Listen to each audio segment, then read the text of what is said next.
व्यासकवि फकीरमोहन सेनापतिଙ୍କର जन्मस्थान कवितीर्थ शांतिकानन परिसर रे फकीरमोहन साहित्य परिषद व्यवहार करतुबा पाठागार रे पौर कर्तृपक्ष ताला पकाइबा घटना को नहीं विभिन्न महल रे आलोड़न सृष्टि होईची। गुरुवार संध्यारे पौर कर्मचारी ए पाठागार रे ताला पकाइबाकू चेष्टा करी विफल होइतिले। मात्र शुक्रवार दिन पूर्वाह्न रे पौरपालिकार एनफोर्समेंट टीम शांतिकानन रे पहुंची साहित्य परिषद व्यवहार करुवा पाठागार एवं एथि सहित संलग्न पुराणा सभागृह को ताला पकाइतिले।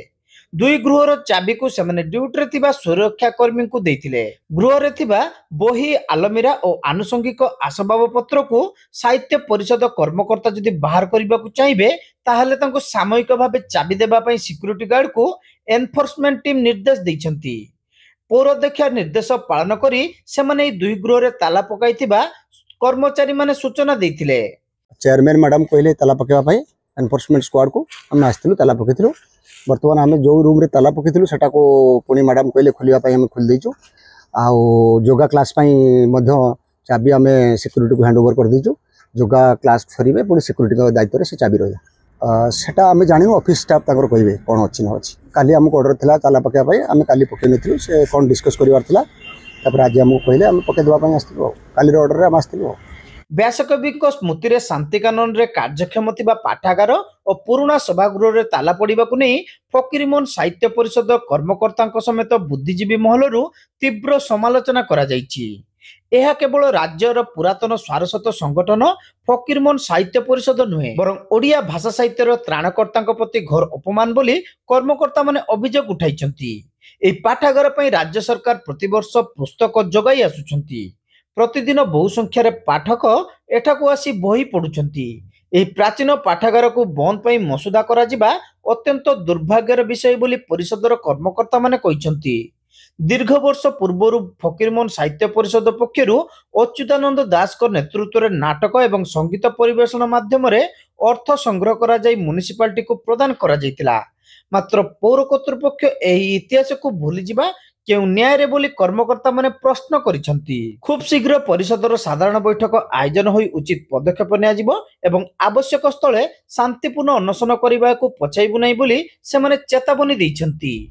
70 वर्ष हम ये लाइब्रेरी चल 6 मास है 3 जन लोक अक्षय अपेक्षा बेसी कम कर आम कि जानु हठात आसिक कहले ताला पकेवा एनफोर्समेंट आसिक कहले आम कहले कहीं ताला पकेवा आम सहित तो कथबार्ता करना कौन हो 75 वर्ष तलर ज्ञान पट्टनायक से म्युनिसिपालिटी चेयरमैन से कर फकीरमोहन स्मृति ये आउ कौन हो पार फकीरमोहन लाइब्रेरी चलती लाइब्रेरीटा खाली आमर नुहे ये म्युनिसिपालिटी रिडिंग रूम कर चेयर टेबुल आप उठे नि फोटो टेबुल अच्छी ये चली बर्तमान से लाइब्रेरी 5000 ऊर्ध्व बही अच्छी से बही के आणिक ताला पकई दूसरे आम कौन कर पकईदे आम कि असुविधा से कहते कि आम परमिशन पाई ना किंतु आपन को मुझे कहीदे ये जगटा आपण मैंने समस्ते जानते फकीरमोहन जगह झील ना बीणा मिश्र ना से जगह दौ नथिले से म्युनिसिपालिटी ताकू केमतिका आम फकीरमोहन साहित्य परिषद तरफ विशेषकर अच्युतानंद दास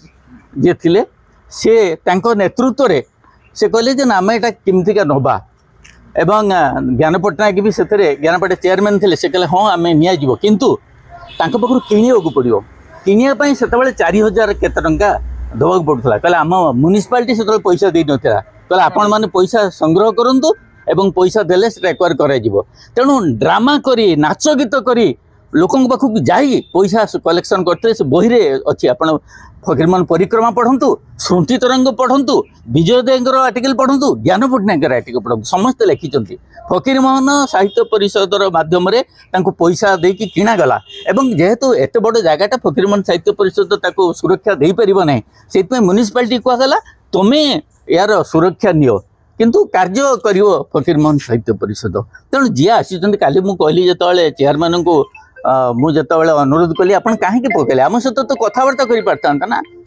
से कहले ना मुझे जाने कि क्या जगह अच्छा जनकर अज्ञता से कौन गोटे जगह बंद करदे 75 वर्ष इतिहास फकीरमोहन जदि यहाँ को खोला न जाए कि असम्मानित करा जाए जदि बंद कर आम काली पाखु अनुष्ठान बसु।